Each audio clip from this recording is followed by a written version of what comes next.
Journalists and pundits utilized Cohen's remarks to warn about such outlandish post-election scenarios as Trump using the U.S. military to cling to power, raising a private army of mercenaries, or deliberately igniting a civil war. Cohen is a convict who pled guilty to, among other things, lying to Congress in 2 separate prosecutions. The prison-bound Cohen also pled guilty to violating campaign finance laws and financial crimes, including tax evasion and bank fraud. After the credibility challenged Cohen's internationally televised testimony, John Dean, President Richard Nixon's former White House counsel, wrote an op-ed for the New York Times in which he drew parallels with his own defining testimony against Nixon. Dean used the column to say that he shares Cohen's fears. Dean opined that Cohen's warning about a violent transition was the most troubling, actually chilling, thing he said in his 5 hours before the committee.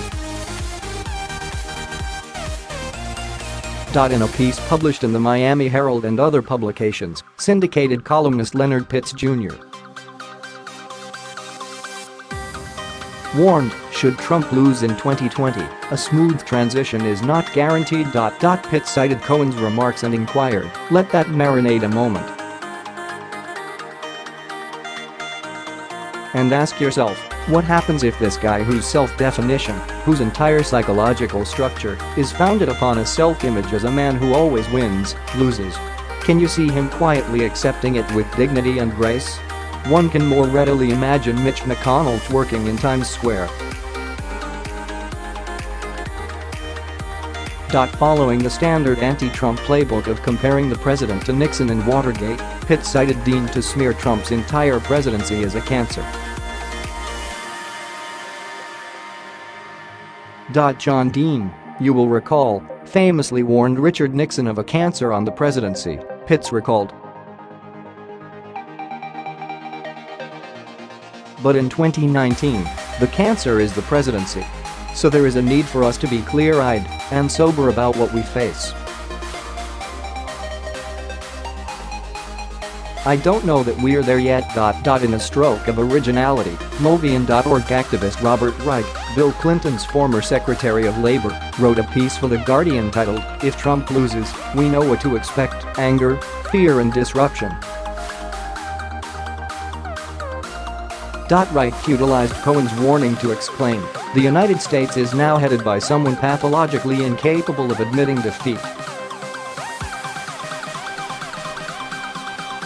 This doesn't bode well for the 2020 presidential election. The talking point that Trump would not bow out peacefully following any election defeat was circulating even before Cohen's testimony. 2 weeks ago, CNN.com ran a piece by law professor Joshua A. Jeltzer headline, What if Trump refuses to accept defeat in 2020? In light of these overreaching assertions of his own authority, it's at least plausible that Trump might attempt to cling to power in ways previously unimaginable by an American president, Jeltzer surmised.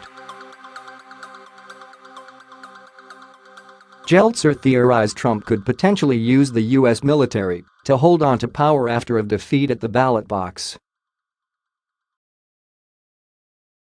He's the commander-in-chief of the most powerful military on earth. If he even hints at contesting the election result in 2020, as he suggested he might in 2016, he'd be doing so not as an outsider, but as a leader with the vast resources of the U.S. government potentially at his disposal.